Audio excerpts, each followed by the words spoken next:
Muito boa tarde.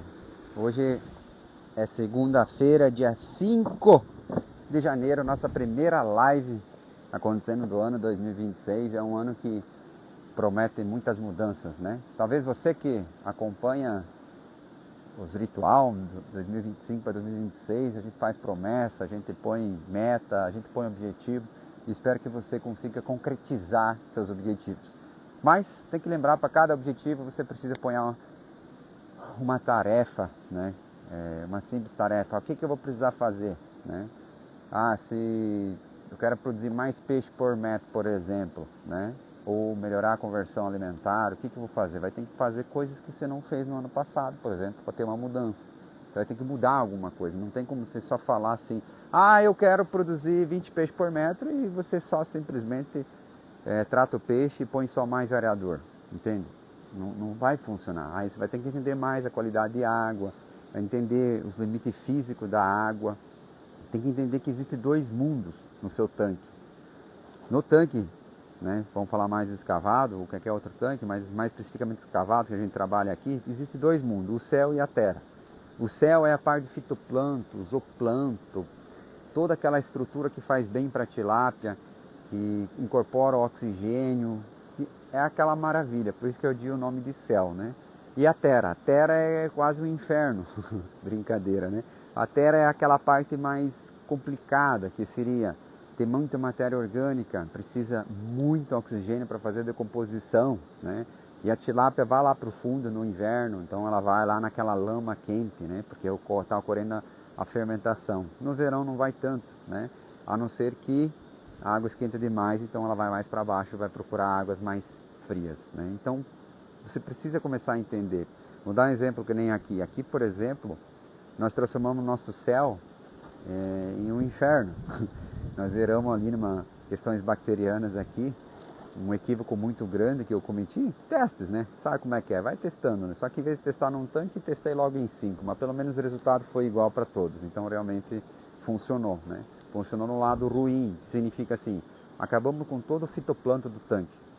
E ainda para ajudar começou a chover, aqueles dias pesados, então já era mais nublado, então demora mais para incorporar. Agora que o clima virou, vamos falar assim, percebe-se, o ar está mais frio, a incorporação do oxigênio é maior, né? Percebe logo isso, aí a gente já vê que já está começando a passar de 4 miligramas de oxigênio durante o dia. Então, quando você acaba com o fitoplâncton, você zera, vamos falar assim, acontece.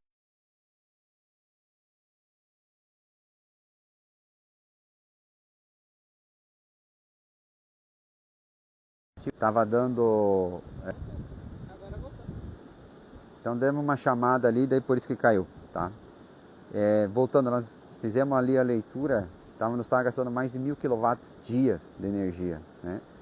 Tu vê como uma questão de um equívoco, um erro que eu cometi, olha o prejuízo que me causou, né? Aí o clima não ajudou um pouquinho para recuperar mais rapidamente, então gastou muita energia, né? E o que aconteceu? Aconteceu que nós saímos de 1 kW, né, por quilo de peixe produzido, foi para 1,6, né? Então, na última biometria que nós fizemos, juntando os dados agora, falando para você, a conversão ficou acho que 1,30, a média, né? Só passar os dados aqui para vocês. Acabei esquecendo ali antes, né? E se você tiver uma pergunta, fica à vontade em fazer. Estamos aqui para isso, né? As pessoas começaram também a pedir sobre saturação. Lucas, estou vendo aqui a saturação 50% dentro do tanque. O que significa? Por que você usa saturação, né? A saturação, vou falar bem sinceramente, eu uso só para saber se a sonda ou o próprio oxímetro está calibrado. Uma forma muito simples de você descobrir. Se você tirar fora a tua sonda, se ela for eletrolítica, ela tem que estar molhada primeiro. Você deixar fora numa sombra, respirando, ela vai ter que atingir 100% de saturação, o próximo disso, né? 98%, 100%, 102%, depende da calibração dela, tá? Para mostrar que ela está medindo. E nesse 100% de saturação, ela vai te mostrar, por exemplo, 7 miligramas de oxigênio, 6 miligramas de oxigênio. Vai depender o dia, tá? a pressão atmosférica daquele momento, né? E a época do ano também. Aí você vai perceber, no inverno, você liga o oxímetro a 13 graus, né? Está ligado à temperatura do ambiente, né? Às vezes vai marcar 10 miligramas de oxigênio, 100% de saturação. E no verão, a 32 graus, de repente vai marcar nem 7 miligramas, ou 6,5 miligramas. Então isso significa saturação, né? Que ele vai mostrar qual que é a máxima de incorporação que você conseguiria colocar dentro da água. Quantos miligramas de oxigênio, né? Seria o 100%, só para você entender ali, tá? Então, essa parte de saturação, eu falo que eu olho, né?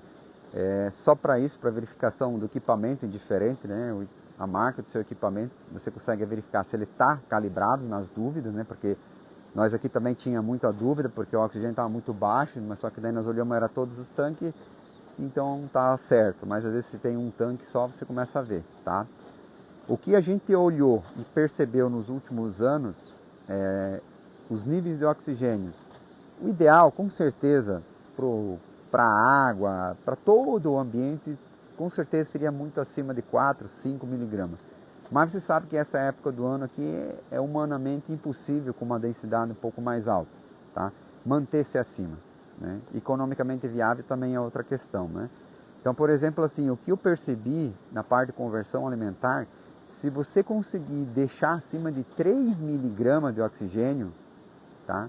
Já é o suficiente ali para você não ter percas de conversão alimentar, essas coisas, desde que não tenha amônia e nitrito em excesso, tá? Vamos supor que a amônia e nitrito está controlado, você caprichou na sua água, então tá tudo certo, tá?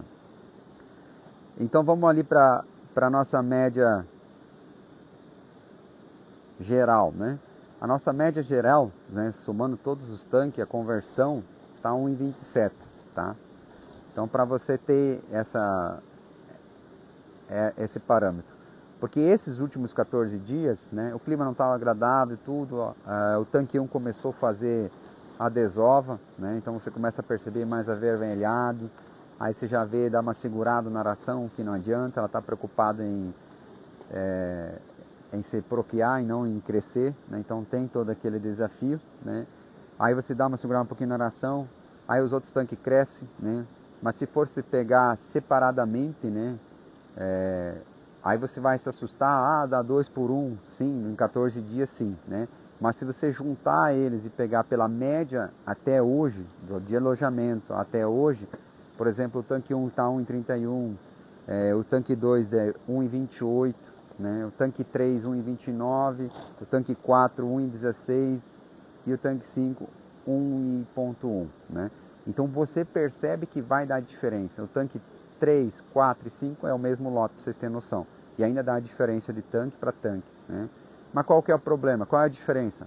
Questão da incorporação de oxigênio, né? A gente não tinha ainda posto mais areador, então a gente ponhou, né? Aí demora ainda para recuperar o prejuízo que você causou nela por não ter oxigênio chega. Nós acrescentamos mais areador e nós não conseguimos subir o oxigênio. Nós conseguimos manter. Aí o que ia acontecer se nós não tivesse adquirido mais oxigênio? Mais areadores. O que você acha que ia acontecer? O prejuízo é muito grande, ia dar muito maior. Então, que nem agora, a próxima biometria, a gente tem a tendência, se continuar o clima assim, melhorado agora, vai ser boa, né? Porque a tilápia está mais apetitosa, tu vê que ela come rápido, você ainda está segurando o trato, né? O que é segurar o trato? A gente está trabalhando ali na tilápia ali deixa eu olhar aqui, de 250 gramas de média, não passar de 8 gramas dia de ração, né? E a tilápia ali com 400, 500 gramas está chegando perto de 10 gramas dia de ração, né? Porque a gente entende que a tilápia é que nem um porco, né?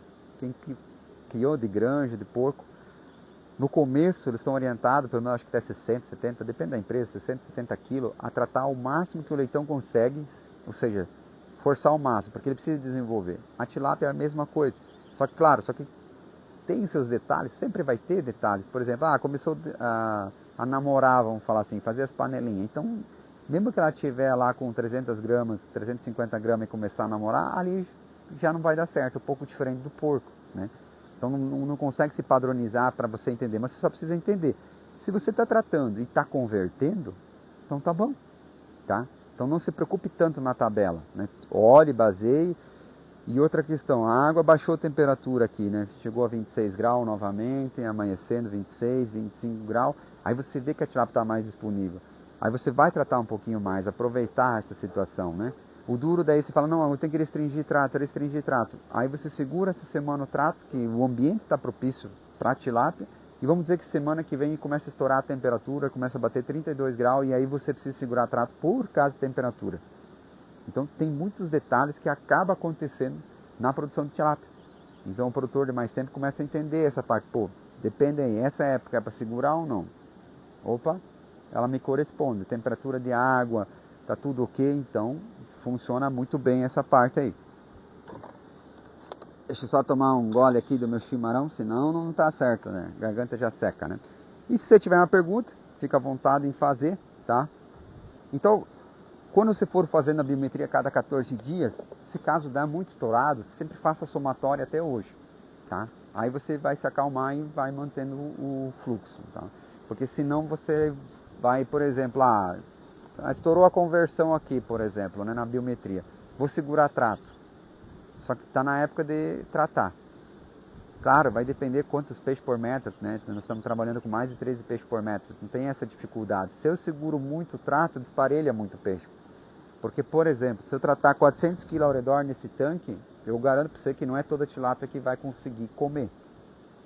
Vai ter tilápia que vai comer tipo 10 grãozinhos, tem tilápia que vai comer 5, tem tilápia que vai comer só 2, porque é muito pouca ração. Então, a parte de segurar a trato quando você tem uma densidade maior se torna um pouco mais difícil, né? Mesmo tratando uma vez só, né?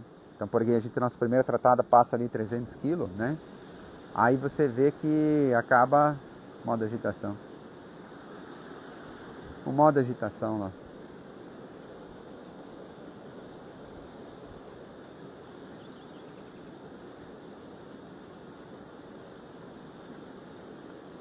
É. Aí, ó, por exemplo, né? Por que serve o modo agitação? As pessoas também me perguntam muito. Num dia que nem hoje, perfeito, incorporando bastante oxigênio, fitoplâncton trabalhando, né? Só que você tem que entender que a parte superfície da água, ela vai produzir muito oxigênio, daí você fica só olhando o oxigênio. Mas para o fitoplâncton produzir muito oxigênio, acontece que ele tem reações químicas. Ele tira um pouco do oxigênio do carbono, ele tira um pouco o oxigênio da água, né, do hidrogênio, ele usa o hidrogênio, libera o oxigênio. O CO2, ele também pega o CO, sobra o O2, né, sobra o O, né, no caso, o oxigênio. Então, sobra. Só que essa reação química faz acontecer de subir muito o pH. Então, se você não tiver agitação nos seus tanques, a mistura vai te dar problema, tá? O objetivo desse vídeo é também falar sobre a posição dos areadores, né? Qual posição é o melhor? Não existe o certo e errado. Sempre tento frisar isso para vocês, porque cada tanque é um tanque. Dimensionamento do tanque, às vezes o teu tanque é um S, então não vai funcionar, né? Mas se o teu tanque é pequeno, meio que retangular, meio que quadrado, você dá uma bisoiada, né? Que no nosso caso aqui, se você pegar e olhar os tanques pela lateral, são mais fundos para o lado de... Sua visão é a esquerda, seria a tua esquerda, é o lado mais fundo, tá? E o lado para a sua direita seria mais raso. Então eu não espalho os areadores. Então por isso que você pegar e ver os areadores,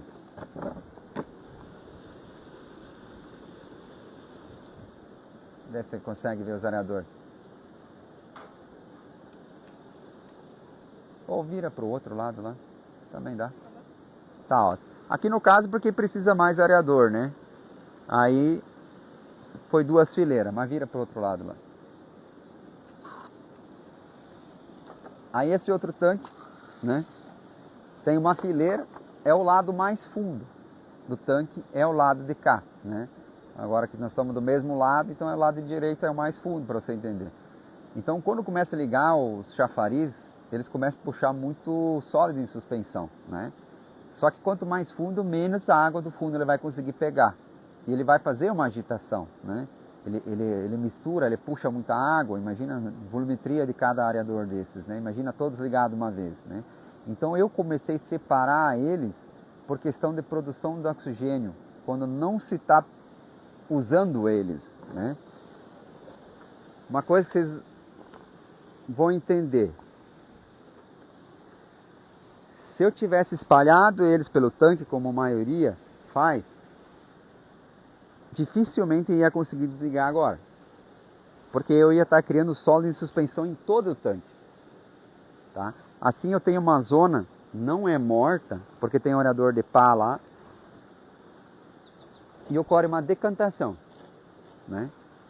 Quando o chafariz liga, aqui eles criam uma zona de sólido em suspensão, mecânica, vamos falar assim. Só que até chegar lá, vai se decantando. Né? Se você trabalhar com filtros de decantação, você entende que a distância da água vai decantando. O areador de pá lá, ele pega e faz o movimento do fundo. Aí é claro, você acha quando é que vai estar toda a lama do tanque? Vai estar nessa fileira aqui. Né? E daí começa, como ligou primeiro aqui, aqui vai dar maior e lá menor. Eu não estou falando da parte da lama na hora de fazer a despesca, não estou falando que é o melhor jeito, tá? Mas eu estou falando o seguinte, para a produção do fitoplâncton, quanto menos você agitar sólido em suspensão, vai dar mais transparência, e dando mais transparência, tem mais luz do sol, mais ela vai produzir, mais vai incorporar, entendeu? É por isso que a gente trabalha, né? Se pegar o tanque de baixo ali também, você vê que tem os dois chafariz, né? É um outro tanque menor. Você vê que tem os dois chafariz. Cuida por causa da internet. Dois chafariz e tem orador de pá. O areador de pá a gente não desliga mais, né? Quebrou o botão dele e fica 24 horas ligado. Os chafariz vão incorporando, né? E o areador de pá vai empurrando o oxigênio para frente. É um tanque pequeno, tá? É só falar em ligada e já liga. Mágica. Aí a questão antigamente... Eu ponhava, deixa eu achar meu dedinho, eu ponhava que nem esse areador aqui, esse aqui eu colocava aqui. Então ficava uma fileira, né? Aí durante o dia, beleza, o areador de pá fazia toda a circulação. Mas se ligasse o areador chafariz em qualquer ponto, já atrapalhava a circulação.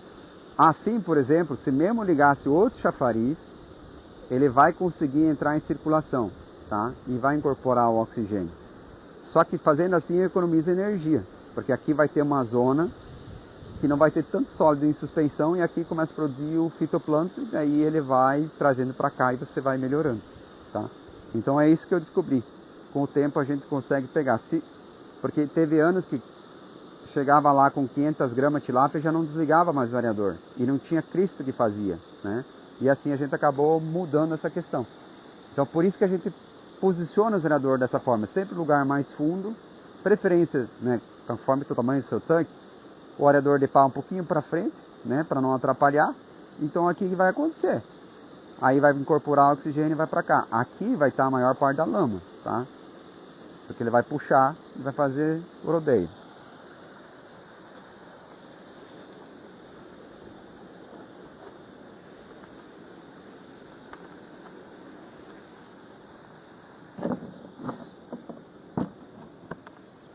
Aí vocês viram. Isso depende de propriedade, tanque para tanque. Ah, meu tanque é pequeno. Ah, meu tanque é maior, né? Aí a área vai ficando para lá. Ah, faz 2 fileiras. Lucas, eu tenho tratador. Aí você automaticamente já tem 2 fileiras, né?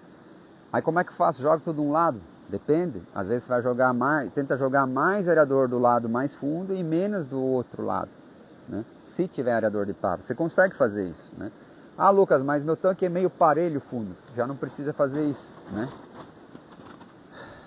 Zeus. Zeus! Sai daí, seu bagunceiro, né? Aí por que isso? Isso economizou ali para mim, no mínimo, uns 2 areadores chafariz na época, né? Então é impressionante quando você começa a entender a questão do sólido em suspensão. Às vezes é a tua água, né? Tem aquela água barenta, né? Mas às vezes é o equipamento, tá? Porque a água é muito rasa, né? Por isso que o areador de pá funciona também, né? A questão dos areadores, por exemplo, o areador de pá, o chafariz, cada um tem uma função boa, né? O areador de pá para entrar em circulação, a água, ele é economicamente mais viável, com quilowatts de energia produz mais quilo de oxigênio no seu tanque, tá? O chafariz, ele é mais barato, né? Na parte de comparar, você consegue comprar às vezes 3 chafariz comparado a um arador de pá, então os 3 chafariz vão com certeza incorporar muito mais oxigênio, só vão gastar um pouco mais de energia. Então, aí financeiramente você vai trabalhando isso aí, não dá para pegar só o arador de pá. Só que ele também é um radiador, ele tanto esquenta a água como esfria a água, né? Então os mundos precisam ser híbrido. Você tem que entender, nada é 100%. Não dá para só arador de pá, só arador chafariz, né? Ah, Lucas, tem só chafariz, tá tudo bem, né? Aprendeu esse jeito, mas às vezes a pessoa vai começar um tanque novo, vai começar, daí dá uma projetada, porque você, para economizar energia, a gente percebe que a energia é muito cara, né? Então imagina, se eu tivesse a posição errada dos areadores aqui, errado no sentido aqui em casa, né? Aí não ia conseguir mais desligar eles. Isso que eu já tive, esse problema. Estragar a água, né? No meu caso era minha culpa, estraguei a água e depois ia ter que entregar o peixe para resolver o problema. Entendeu? Começar do zero, não tinha como, era o que acontecia. Não tinha nada que ajudasse. Mas por quê? Eu não estava ajudando a água, né? Eu não estava ajudando o céu, a parte do céu da água. Diga. Qual a fundura ideal de um tanque escavado para a criação de peixe? Depende do peixe, mas a tilápia aqui que a gente gosta de trabalhar, 4 metros de profundidade na comporta, né? No monge ou até mais, né? Aí vai depender do terreno, o tamanho do tanque, né? O que a gente percebeu já? Quanto maior o tanque, a pessoa que trata tem que estar mais ligada, mais esperta, né? Imagina lá um tanque de 70 metros de comprimento, né? Imagina se nós tivesse quase... Nós queríamos unir esses dois tanques aqui, na verdade, né? Só que ia dar ruim, né? Por quê? Porque é muito longe, né? Numa densidade mais alta. O que ia dar ruim? O que a gente percebe? Aqui... Estou tomando banho já. Aqui, nesse tanque, com só 5.000 metros quadrados, só pelo formato dele ser tipo um coração que vai para lá e vem, né? A gente já teve problema na biometria, a gente começou a pegar. O peixe de lá, né, que estava lá, estava desparelho, pequeno. E jogava a trafa aqui, que vocês acompanharam, o peixe estava maior. Então a gente teve que mudar até o manejo do trato. Então a gente começou a tratar mais, forçar mais lá e menos aqui, porque aqui o peixe estava grande. Então, dentro do próprio tanque tem 2 lotes, pra vocês terem noção. E é impressionante. Dá para jogar a tarafa um dia para vocês verem. Porque aqui, desse lado, desse canto aqui, rapaz, você vem cada tilapiona, parece que só as maiores estão ali. Elas falaram, aqui nós manda, as maiores, né? Lá tem as grandes e as pequenas, né? Então, se lá tem as mais pequenas, eu preciso tratar mais lá. E daí você imagina um tanque ali de 70, 80 metros e a pessoa só passa e trata. A tilápia, ela vai um pouco atrás do tratador, só que se tratar demais no começo, vai faltar para o final, ou tratar mais no meio, né? Aí que vem quando você precisar restringir trato, começa a bagunça. Por isso que você vai ter que entender, né? Quando na hora de fazer a biometria, esse tanque maior, vai ter que bater 2, 3 lugares a tarafa e verificar. Ah, tá tudo igual. Separa lá, vamos dizer, se fosse 70 metros, cada 20 metros, né, mais ou menos ali, para você pegar os lotes, né? Aí você vai ver que ela não anda para um lado para o outro. E onde é que está pequeno, é pequeno, e se você não forçar o trato ali, ela não cresce, né? É o que a gente percebeu, né? Um tanquinho de 5.000 metros só, um tanque pequeno, para vocês terem noção. Então você imagina um tanque de 1 hectare, de 2 hectares. O desafio começa maior, né? Aí claro, a densidade é um pouquinho menor. Nós estamos aqui acima de 13, às vezes lá eles estão com 5, 6, 8 peixes por metro. Mas vai dar essa disparidade. Então começa a dar problema por causa disso também. É isso que a gente percebeu aqui com os outros produtores que a gente sabe tem tanque maior. Ele falou, Lucas, meu tanque lá, eu comecei a bater tarafa em mais lugar na biometria por causa disso. Daí eu vi que no fundo tá ficando para trás e para frente tá ficando mais gordo. Então separando 2 lotes num tanque. Então a tilápia, ela se separa dentro do seu tanque. Então para você entender. Então profundidade a gente aqui gosta de trabalhar com 4 metros, a gente percebeu, a água demora mais para esquentar, tipo, dá 2, 3 graus de diferença. Por exemplo, ó, o nosso tanque lá de cima, que não dá 1,5 metro de profundidade, né? Ele já bateu 31 graus, 32, os outros aqui tá em 28, 29, demora mais para esfriar também. Aí você percebe que se transforma num pulmão. Então, ele vai se balanceando um pouquinho melhor. Então, nessa região que fica frio, tem que ter profundidade, né? E reserva de água, né? Como a gente só trabalha em reposição de água ou recirculação, né? Que nem agora a gente está recirculando. O que é a recirculação? Lucas, como é que você faz? Então o tanque 1 cai no tanque 3, do tanque 3 vai para o decantador, o tanque 2 cai direto para o decantador, né? É pela metragem mais ou menos, né? Aqui dá 5.000, lá somando os dois dá 5.000, e o tanque 4 e 5 cai direto do decantador. Aí tem uma bomba e vai jogando a água em cada um deles, exceto no tanque 1 e no tanque 3, né? Que não há necessidade, né? Só que a água que vem, ela é uma água decantada. Então às vezes passa por processo barreiras, vocês têm noção, não adianta você ter um negócio só comprido e você achar que vai decantar, filtrar. Não é. Você tem que criar barreiras no teu decantador para que a água chega e vai decantando. Aí vai separando o sólido de suspensão, tá? E vai ficando aquela água transparente, tá? E daí ela continua com amônia, ela ainda continua com nitrito, ela continua com a dureza dela. E o que mais nós gostamos é a dureza dela e a alcalinidade dela. Então nós reaproveitamos. E como lá no decantador passa, né, a bomba não fica 24 horas ligada, fica ali, depende do dia, 6, 7 horas ligada. Então lá ocorre também a bioremediação, né? Ou seja, as bactérias têm tempo para decompor aquela quantidade de água. Então a gente liga aproveitando o sol, né? Sempre por causa da energia, aproveitar. A gente usa durante o dia, né? Por causa do padrão, então tem mais areadores desligados durante o dia, liga a bomba durante o dia, uma bomba de 3 CV. E ela vai bombar e ela vai fazer aquela troca lá. A água a gente pega só pela superfície, então não vai dar para ver, mas a água parece cristalina, né? Ela é limpa. E vai ter um pouquinho de amônia, vai ter um pouquinho de nitrito, né? Mas a dureza vai estar alta e a qualidade alta. Só que ela vai estar sempre melhor do que a água do tanque. Tem. Aí vai fazendo a recirculação, é isso que a gente trabalha com recirculação. Só que lá a gente também aproveita no decantador e joga bioremediadores, bactérias. Vai jogamos até calcário também lá. Jogou um pouquinho de cal no começo, pra ela ficar boa. Entende? Aí automaticamente começa a subir a dureza em carbonato, né? Agora que provavelmente essa semana não tem previsão de chuva, a gente já vai ver as análises subindo a dureza em carbonato, né? E a qualidade subindo junto. Vai subindo. Então, o melhor dos mundos era não se os seus tanques não fossem entrar a água da chuva, no meu ponto de vista. E tem gente que quer muita renovação, e eu já não quero renovação, porque você perde o controle, né? Aqui agora, que nem essa semana que não vai chover, a previsão não é de chuva, pode ser que chova, mas a água vai se equalizar, a água vai ficar verde, vai entrar num ciclo, né?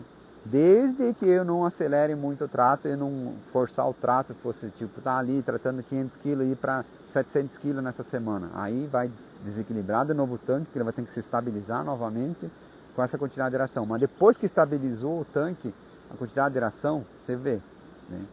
Aí depende, às vezes você trata uma vez por semana, aumenta o trato uma vez por semana, né? Aí você percebe, nossa, se tu fazer análise antes de aumentar o trato, está uma teteia água. Daí você aumentou, essa semana fez a biometria, não, o peixe cresceu, eu vou pegar e aumentar o trato, né? Aí você faz a nova tabelagem lá e vamos dizer que subiu 14% de aeração. Aí você vai fazer a próxima análise, aí você vê que estourou amônio, estourou nitrito. Aí começa, por quê? Porque o ambiente não estava preparado ainda, não tinha bactéria suficiente para ele. Você vai tratando um pouquinho mais e vai subindo aos poucos, tá? Então essa é a parte que mais você tem que entender. Tudo que se fazer na água tem que ser devagar, né? Tudo, né? Então devagarzinho o negócio vai andando. Se você fazer aumentar a aeração muito rápido no tanque, você vai perceber, demora 2, 3 dias. Se você deixar baixar a dureza em carbonato muito, você percebe que fazer aplicações devagar vai dar menos estresse para o peixe e para a água, né? E às vezes a pessoa pergunta, Lucas, tem amônia alta, mas a dureza está a 20, o que eu faço? Aplica cal, aplica na hora da manhã, né? Só que deixa o areador ligado. Aí por isso que eu falo, vai ter momentos que você precisa deixar o areador ligado, que nem esses aqui. Não tem como desligar, né? Passou de 100 gramas de aeração por metro quadrado, né? A gente começa a deixar ligado. Lá eu esqueci de bater o manual lá. Tem que ligar aqueles... Não, mas agora deixa a live, tá tranquilo. Aí a gente tem que deixar mais ligado, porque a gente passou de 100 gramas de tração por metro quadrado, você não pode correr risco, porque pode subir amônia rapidamente e nitrito. Então por isso que o custo fixo, né, começa a ficar maior e atinge 100 gramas por metro quadrado mais rápido quando você tem mais que 13 peixes por metro. Entendeu? Aí você fala assim, não estou tratando muito para o peixe, mas eu tenho muito peixe por metro. Às vezes você lá está com 4 a 6 peixes por metro, até atingir 100 gramas por metro é no finalzinho do lote. Aqui, por exemplo, com 500 gramas já passou. Então, opa, 500 gramas já preciso deixar o areador ligado. Então, meu custo fixo começa. Mas é uma segurança para não estourar a conversão. Porque se uma coisa que atrapalha muito a conversão, baixa do oxigênio, mas às vezes você vai ter oxigênio bom. Só que se tiver amônia e nitrito e não tiver areador, aí complicado, batendo, né? Na parte de chafariz, teoricamente, é melhor quando tiver amônia e nitrito, pela estratificação que ele joga mais alto comparado ao areador de pá, tá? Então causa um benefício maior na tilápia, só que ele vai esquentar mais a água e esfriar, né? E daí, quando você percebe, se você é uma pessoa que não gosta de fazer análise toda semana, né, nós estamos fazendo aqui cada 2 vezes na semana, agora precisa, por causa da oscilação de temperatura, daí você faz a cagada de mexer com bactérias erradas e daí você tem que fazer análise mais vezes. Aí você percebe que o teu tanque fica que nem uma frequência cardíaca. Você quer aquela coisa suave e você desestabilizou ele. Então vai demorar para ele conseguir acalmar, né? E o clima precisa ajudar. Daí eu perdi o fio do raciocínio. Deu um branco, né? Falta chimarrão, né?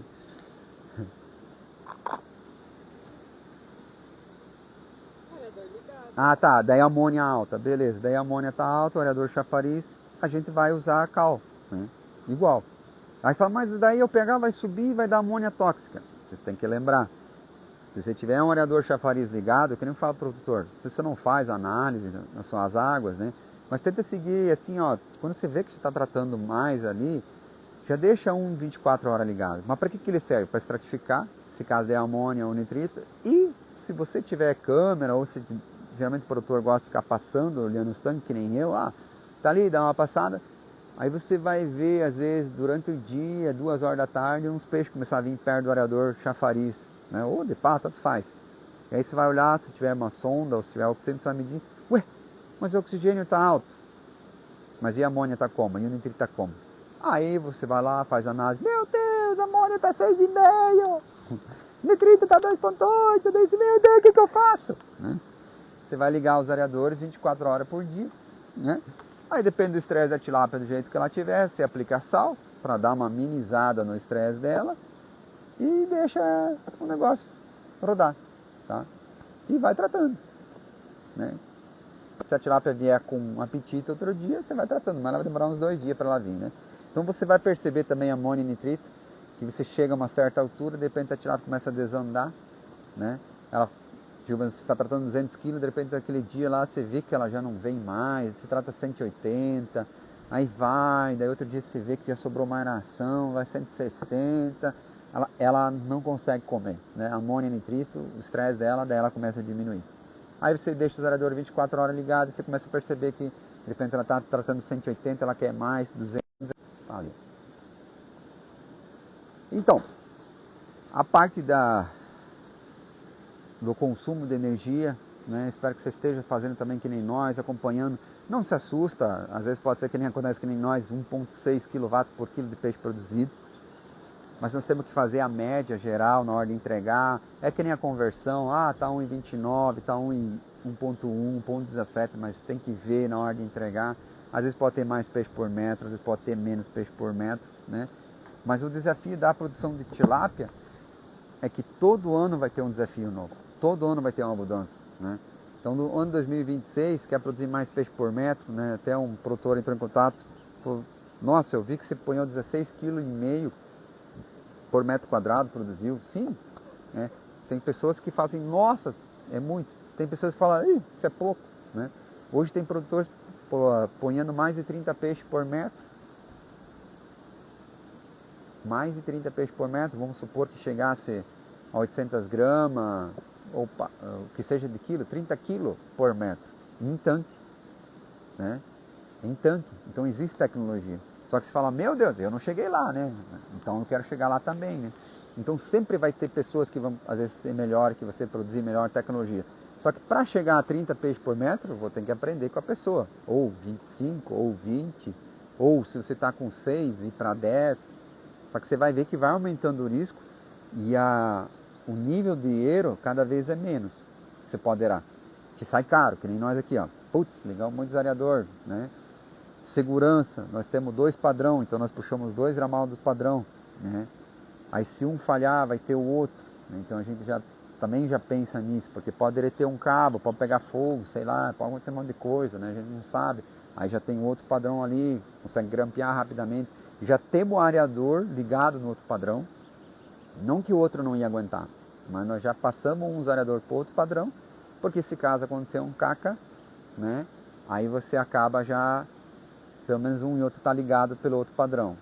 Também tem pessoal em Santa Catarina faz bastante, e as outras regiões também, instalar mais que um quadro de comando na sua produção, né? Que nem nesse tanque aqui, ó, tem 3 quadros de comando para ele. Ou seja, se desarmar uma chave tem outra, se desarmar outra chave tem outra. Ainda tudo ajuda, né? Porque se tu tiver na propriedade, você vai soar o alarme, então a gente vai escutar. Mas e se eu não estou em casa naquele momento, né? Se eu não estou, e aí? Se os vizinhos não me mandam mensagem, se os vizinhos não ligam para mim, né? Aí como é que vamos fazer? Então essa é a questão. Então você precisa, quanto mais peixe por metro, você vai ficar mais enjoado na questão de segurança, né? Aí você vai deixar uns ligados manual por segurança. Você vai ter já uma sonda, automação, para você saber quanto oxigênio, você não pode errar muito, tá? Você vai ter mais que um quadro, porque se desarmar uma chave, você tem outro, às vezes nem é, até que você arruma outra chave, até que você consegue resolver o problema, oxigênio em pó, se o gerador falhar, você tem um gerador reserva, né? Então, cada vez mais tecnificado a gente tem que ficar, né? Então imagina o produtor com 25, 30 kg de peixe por metro quadrado, quanta segurança ele tem que ter, porque assim, piscou, já era, é um aviário. Lembre-se que a tilápia vai se transformar nisso, não tem como voltar para trás. Quantos meses leva para a tilápia bater 1 kg, 1,2 kg? Vai depender muito da época do alojamento, né? Como a gente não trabalha com a estufa, né? A gente não tem esse controle, de 7 a 8 meses, né? Seria o ideal, né? 7 meses 1 kg e 8 meses ali 1,2 kg, se tiver tudo certo o clima. Que nem esse ano, estava comentando ali com nosso amigo aqui, eu falei, tá perfeito, porque tá chovendo bastante, na época que não estava chovendo mais aqui, janeiro, dezembro, metade de dezembro às vezes cortava a chuva, só voltava a chover, final de janeiro, era um cross aqui, perdia muita safra, queimava tudo aqui, né? E a água passava a 32 graus, chegava a 33, depende da região, 34, né? E esse ano não. Esse ano quando vai chegar a 31, chove, já esfria, e fica lá 28, 29, já cai, aí tá vendo um vento frio do cão, ontem à noite virou o vento aqui, e o aerador chafariz ligado, já esfriou a água, amanhecendo 25 graus, a tilápia pulando de fome, né? E aquela alegria, né? Então, se continuar assim, consegue bater esses números. Mas, em média, acrescenta um mês. E vai depender também, veio um alivinho ou veio um juvenil, né? Porque se tu pegar um juvenil ali de 20, 25 gramas, você já ganhou 30 dias, né? Tem propriedades, porque, né, Cílios?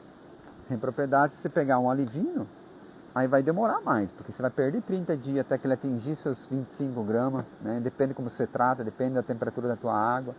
Aí você vai perdendo, vai falar, opa, então é 8, então foi para 9, né? Inverno foi muito rigoroso. Aqui nosso inverno, a temperatura de água é normal chegar a 13 graus, chegar a 10 graus, né? Então por isso que nós começamos a afundar mais os tanques, né, que a gente conseguia, porque não dá mais, esfria muito. Propriedades que aqui batendo 10 graus, propriedades batendo 13, 14 graus. Então é muita diferença, é muito para tilápia. Então acabamos perdendo, tendo mais prejuízo. Doenças, conversão, né? Começa a te dar muito problema. Mas numa época boa, normal, né? Se você, vamos dar um exemplo aqui. Fizer uma transferência nesse tanque, dia 28 de agosto. Ele já está passando de 500 gramas já, tá? Tá 486, 87, não lembro agora. Mas ó, então vamos lá, final de setembro, deu 30 dias. Setembro, outubro, novembro, dezembro. Então era dia 26, acho que dezembro que foi feita a biometria, né? Tá 400 e pouco, né? Em 4 meses já estava com praticamente 500 gramas. Tá? Isso que patinamos no começo. Se você acompanhar, tinha 1 metro de água, já joguei eles ali dentro, a água desandou, aquela coisa normal, não era o mais perfeito dos mundos, né? Então vamos falar assim, mais 4 meses, então tem final de janeiro, fevereiro, março, abril, até final de abril. Tem que acontecer muita coisa errada para não conseguir atingir, né? Ou final de março não atingir 1 quilo. Claro, com essa densidade de peixe, a tendência é piorar, né? Quando o peixe vai crescendo. E a gente tem uma limitância de areador também aqui, né? Então a gente vai ter que limitar o trato aqui também, por exemplo, por causa da quantidade de areador. Então a gente não quer adquirir mais e também sabe para não estourar a conversão. A gente consegue acelerar o peixe, mas vai chegar um momento que você tem que tomar uma decisão. Eu acelero o peixe, mas até quando eu posso acelerar?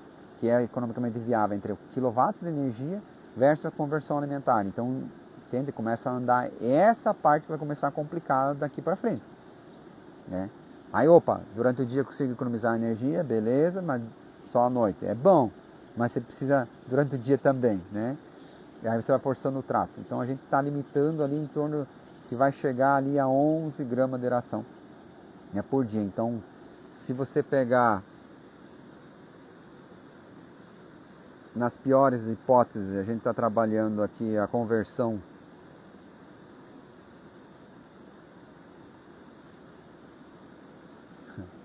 A gente está trabalhando com a conversão ali de 1,45, vamos supor que nós consiga isso aí, vai dar em torno de 7 gramas dia a tilápia vai atingir, né? Então 200 gramas.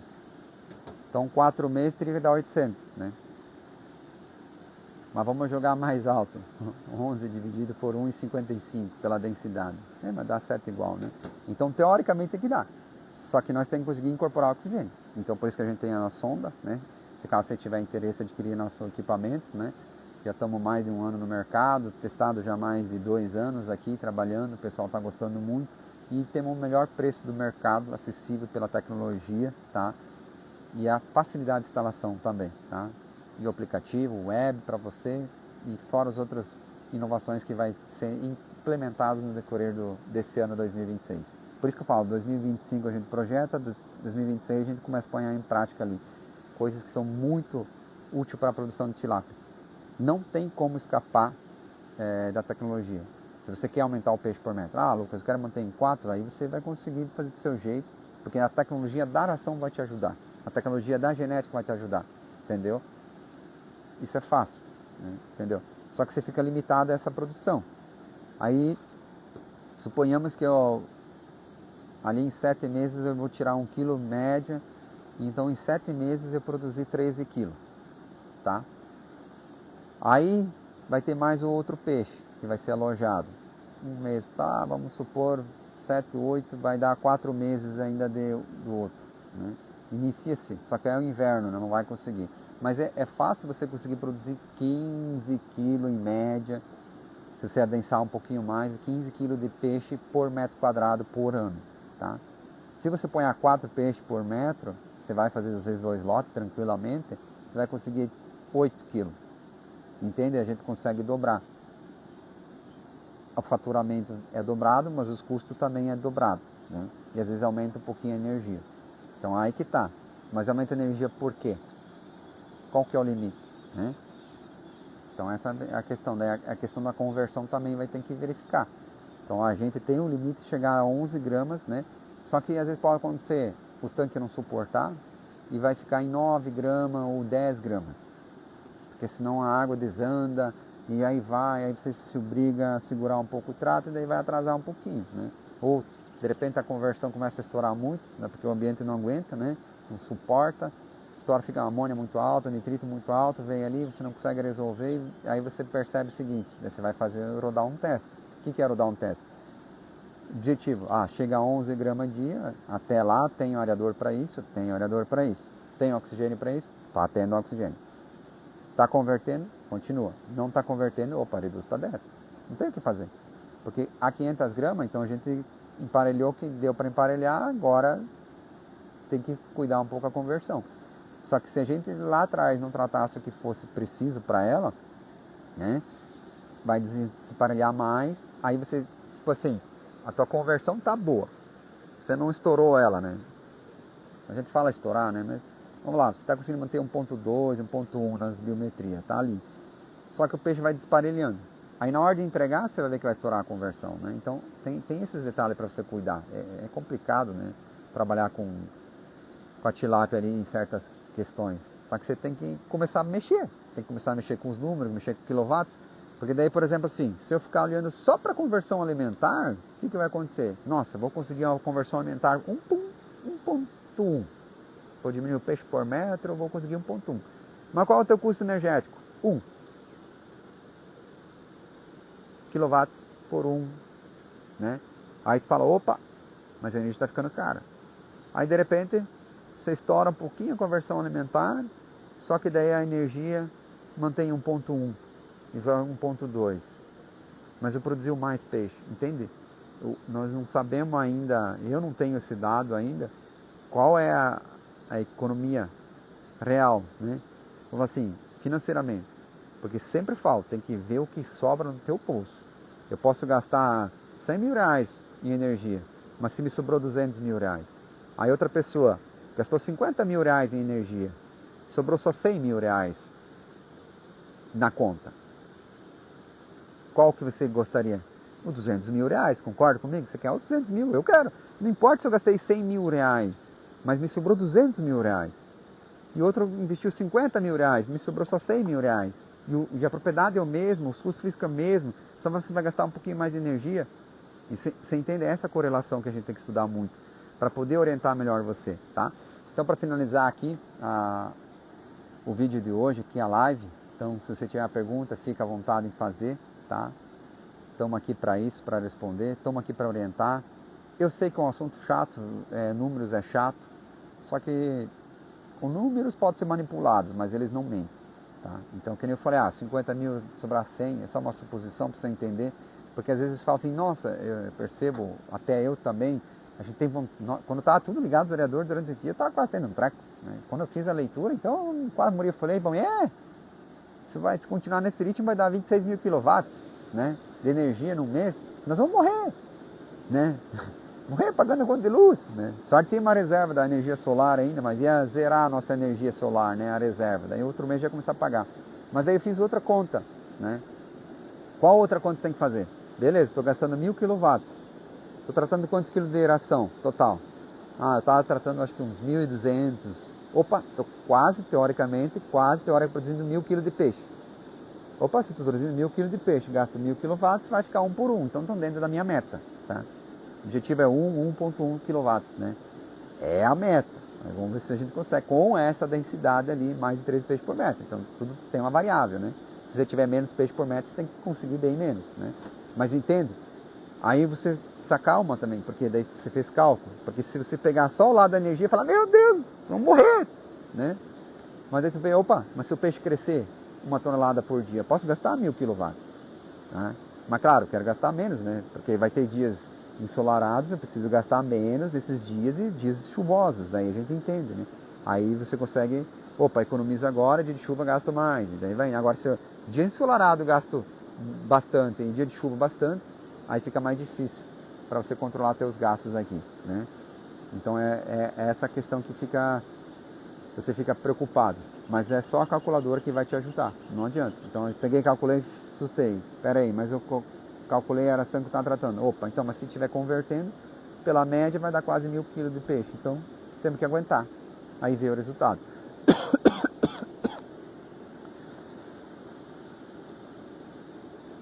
Aí a virada de ano, né, é um símbolo que a gente sempre acaba verificando, né? E a gente, às vezes, começa a colocar em prática certas coisas, né? Então, por exemplo, tem o Orador do Futuro, tem uma bagaça aí do lado, da gente testou, não esse, né? Testou Aí a mulher, né? Como é que pode dar tanta diferença? Como é que pode não dar certo? Como é que pode, né? É porque ainda não entendemos a parte da tecnologia que precisa ser implementada. Nós entendemos que precisa tempo de passagem e oxigênio para incorporar, né? Agora, qual equipamento vai criar isso? Como vai criar um equipamento assim, né? Então daí você vai testando, daí você vai vendo, nossa, esse aqui ajudou, esse aqui não ajudou, né? Aí vai vindo, né? E tem que ter fé. Às vezes você tem umas ideias, né? Pode ser que isso aqui não vai funcionar. Como eu falei, vai ser um negócio para galinheiro móvel lá para levar as galinhas para comer grama, né? Vai ser um telhadinho bem legal. E ainda de inox, né? Vai durar para sempre, né? As galinhas vão morrer, mas tem que tirar da cabeça. Eu aposto que vocês, muitos que nos acompanham aqui, têm muitas ideias, mas não põem nada em prática.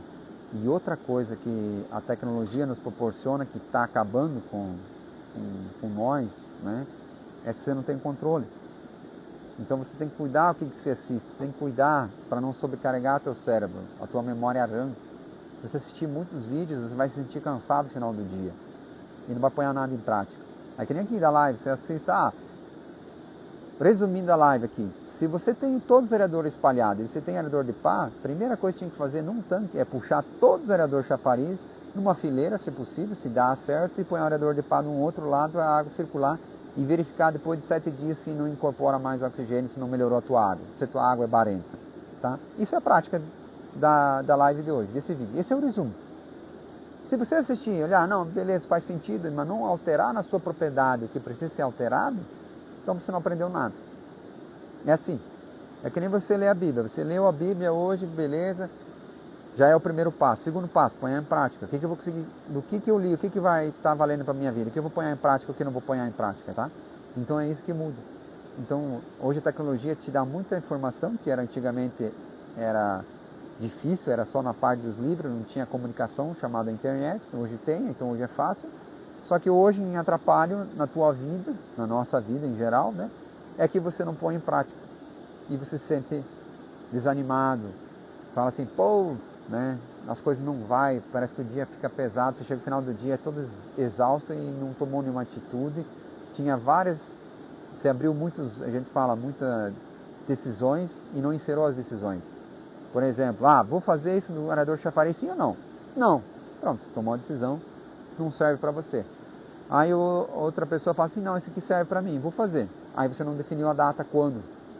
Aí aquilo vai te incomodando. Aí você escuta a live de novo, eu ainda não fiz esse teste, eu não fiz ainda aquilo lá. Não sei por mim, por causa do aerador do futuro, né? Você vai prolongando e isso vai te exaustando. Porque você não foi lá e resolveu o problema. Então, se você se sente muito cansado, você vai perceber. A gente fala os looping que você abriu. Você abriu muito looping na sua mente e ela vai te cobrando. Quando ela te cobra? Quando você está lá sentado assim, relaxado. Não fiz isso. Não fiz aquilo. Aí, meu Deus, eu tenho que fazer. Aí vai, tocou o celular e você vai responder a pessoa. Depois você tem que fazer aquilo, né? Então, esses loops que você tem que cuidar na sua vida, tá? Então, por isso que é bom, no momento de relaxar, às vezes você pegar, mas é difícil fazer, claro, quanto mais loops abertos fica mais difícil, você mais coisa te incomodando e começa a resolver as questões, né? Mas é bom quando você fica parado em silêncio, tá? Então, o silêncio nada mais né, é apreciar o momento presente, né? Então, meu amigo também, o que ele gosta de fazer? Chega o final do dia, né, à noite, talvez depois da janta, ele senta na varanda e gosta de ficar sentado. Ele fica ali sentado, sem celular, sem nada, né? É um momento de silêncio, um momento de presença. Aí reflete, né? É que nem eu aqui. Fui abençoado em ter alergia do sol, né? Então descobri que eu tenho alergia do sol. O que é alergia do sol? No meu caso, por exemplo, começa a coçar tudo, dá empinicar as mãos, né? A nuca, parece que tem pulga, né? E começa a pinicar, então solta tudo, dá umas bolinhas, fica um cross, né? Aí o que eu tenho que fazer? Tem que evitar sol, né? Então você tem que se organizar. Mas não adianta reclamar, né? Então tem que reorganizar a minha rotina da vida, né? E às vezes na sua vida também acontece isso. Tá? Então por isso que eu falo isso. Por que eu falo ali? Porque às vezes vai chegar um momento na tua vida que você vai ter que tomar decisões um pouco diferentes, né, do que você estava acostumado, para ter resultados diferentes. Né? Que nem ali do sol. Tem que trabalhar na parte da manhã, o mais rápido possível, e fazer as coisas que dá para fazer. E no final, depois do meio-dia, tem que trabalhar dentro de casa, estudando, escritório, conversando com os clientes, os amigos. Você vai mudando a sua rotina ali. Né? Então, não adianta ficar reclamando. E agradeço por ter essa oportunidade de ter essa escolha. Né? E imagina se eu fosse um pedreiro. Né? Se eu fosse um pedreiro, como é que ia ficar? Se eu preciso trabalhar no sol, como é que é uma pessoa? Como é que muda? Entende? Então por isso que eu falo, a gente tem que sempre aprender coisas novas. Você precisa aprender. Eu sei que você é um produtor de tilápia, sei às vezes você é melhor que eu, garanto que seja melhor que eu em muitas coisas, né? Só que se você só sabe fazer isso, se um dia você não puder mais fazer isso, como é que vai ficar a tua vida? Tá?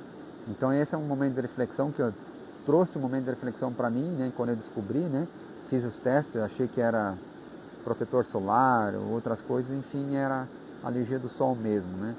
E aí, pô, imagina se eu fosse um pedreiro, daí fico imaginando as pessoas, porque a gente vai ficando mais velhos e vai surgindo os problemas, tô ficando velhinho já, dando os problemas aí. Por quê? Porque eu frequentei muito sol, né? Trabalhei muito sol. Porque meu pai não teve essa alergia, minha mãe não, ninguém dos meus familiares teve, né? Então na infância talvez peguei muito sol, alguma coisa assim, minha pele é muito sensível, né? Sou muito delicado, né, na parte do sol. Né? Por que eu falo isso? Para você refletir. Porque eu vejo muitas propriedades desde o tempo da ordenhadeira, desde que você só sabe fazer isso. Isso é bom, só que tenta aprender coisas novas e põe em prática. Por isso que, vou fazer um arador do futuro. Talvez esse arador do futuro vai me dar outra ideia, e assim sucessivamente.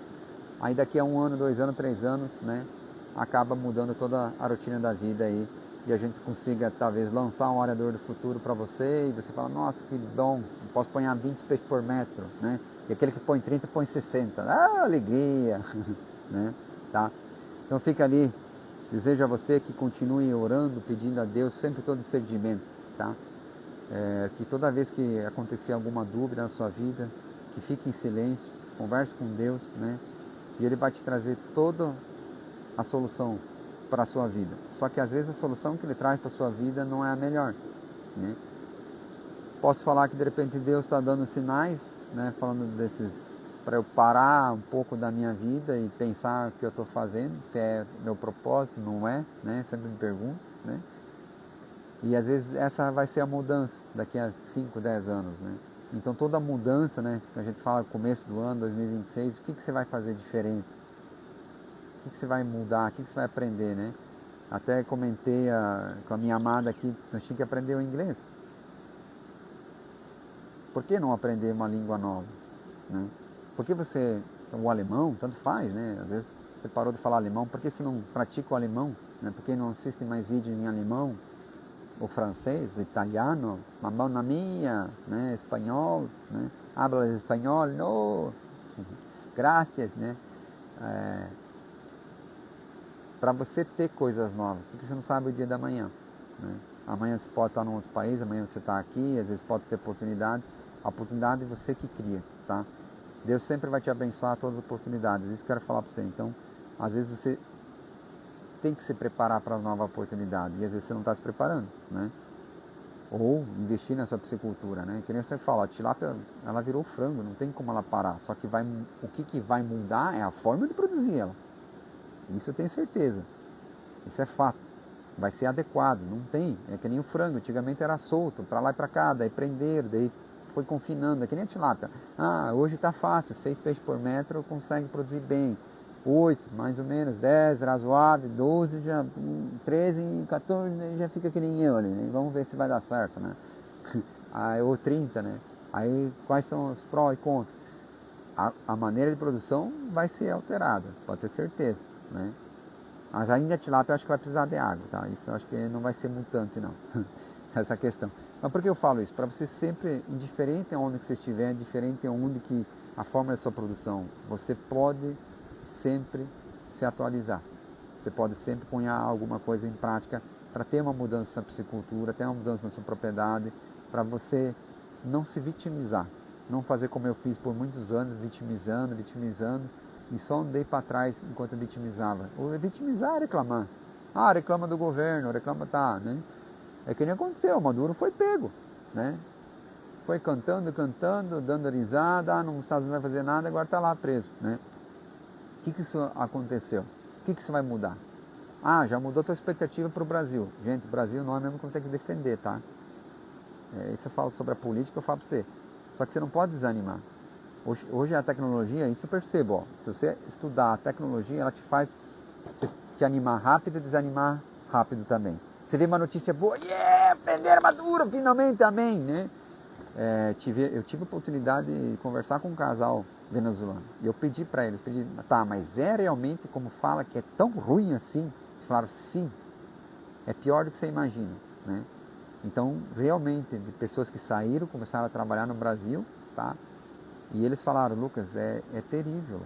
Você tem uma porçãozinha de farinha, uma porçãozinha de arroz, uma porçãozinha de feijão, e não tem, você só ganha aquela porção. É o mínimo que você precisa para viver, vamos falar assim. E é muito caro. Às vezes ele conseguia comprar margarina, às vezes ele falou, o queijo. Nossa, ele falou, o dia mais feliz era quando ele conseguia comprar um queijo. Uma porção de queijo para misturar na comida para ter um gosto diferente. Ele falou, é horrível. Carne não existe carne lá, tá? E se tem, não consegue comprar, né? Tão caro que é, né? E então ele falou, eles estavam esperando isso, né? Esperando isso. Só que aqui no Brasil, não espere isso. Se você estudar por que os Estados Unidos invadiu a Venezuela, porque era um ponto estratégico, porque estava lá a China, a Rússia, estava lá, se eles formarem uma base para atacar os Estados Unidos, perde força e ia encolher os Estados Unidos. E assim eles foram lá, e tem o petróleo, tem o ouro, tem um monte de coisa lá. Nada vem de graça, tá? Vocês têm que estar espertos sobre isso. E o Brasil ainda não. O Brasil é muito grande, né? Venezuela é mais fácil de controlar, é pequeno e tal. Mas foi bom? Foi. Com certeza foi bom, né? Assusta o Brasil? Sim, mas a política é nós que tem que definir. É você, tendo compaixão, entender que tem pessoas, por mais difícil que seja, tá? Diga. Quem recebeu boa informação. Tá.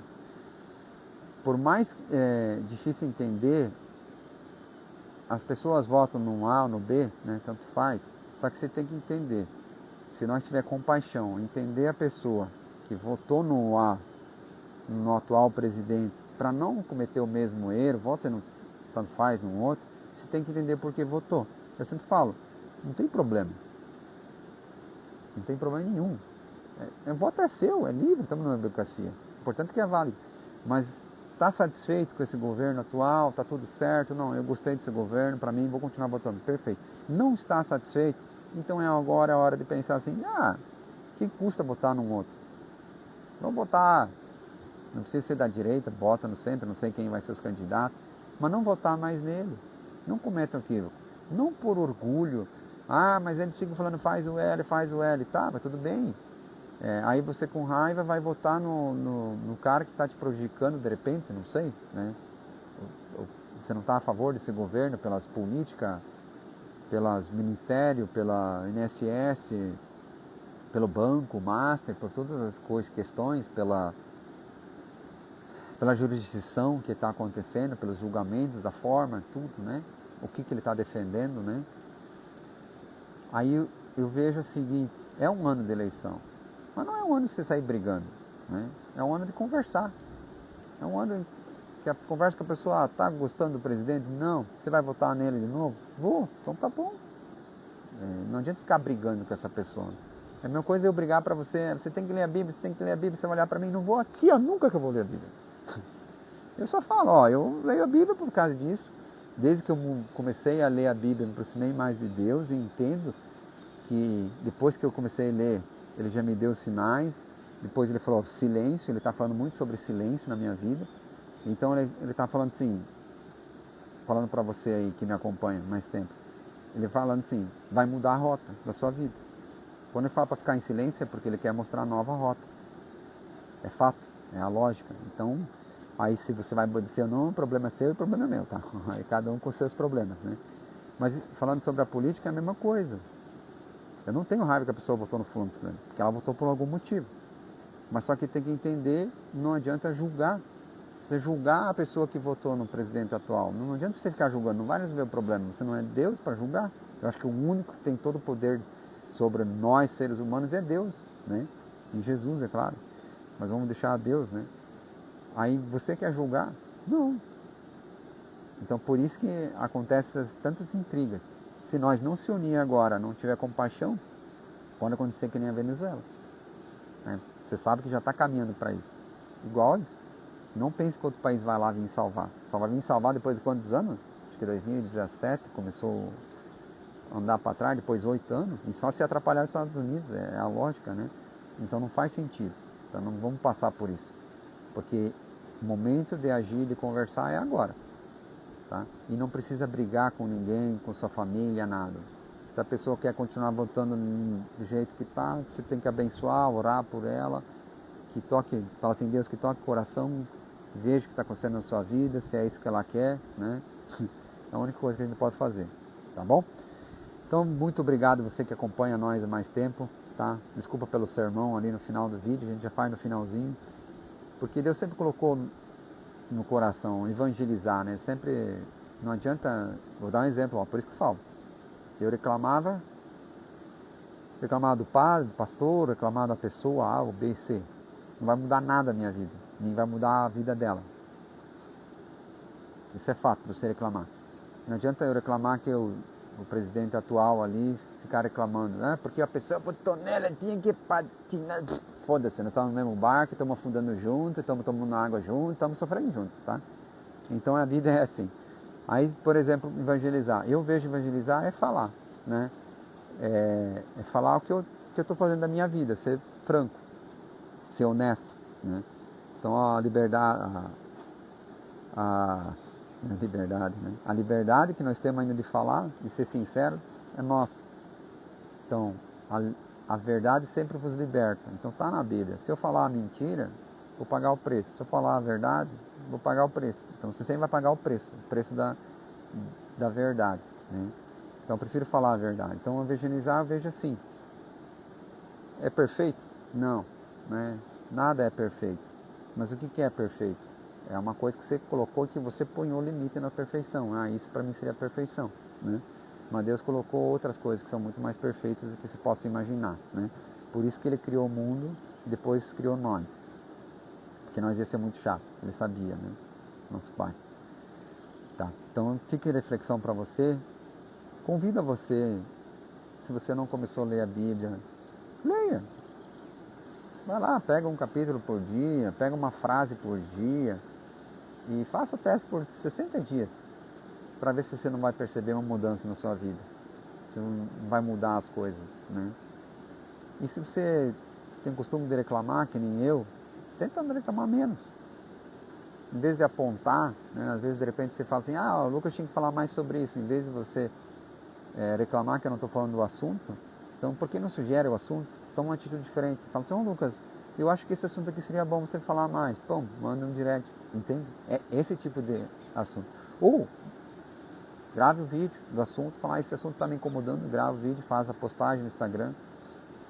Entende? É esse movimento que nós temos que fazer. Isso que vai trazer uma prosperidade para a nossa nação. É plantar. Então se você planta hoje, você colhe amanhã. Se você não planta nada, você não vai colher nada, né? Então, por isso que Jesus, na passagem, ele amaldiçoou a figueira que não dava fruto. Ou seja, ele matou. Então se você não plantar, você vai morrer. Entende? Se tua propriedade não plantar coisas novas, não tem como colher coisas novas. Então você vai morrer. Entendeu? Essa é a vida. Sempre em evolução, né? Certo, gente? Muito obrigado, para não se estender mais aqui, sem perguntas, né? Então, obrigado por você acompanhar aqui. E que Deus abençoe você e sua família. Até a próxima.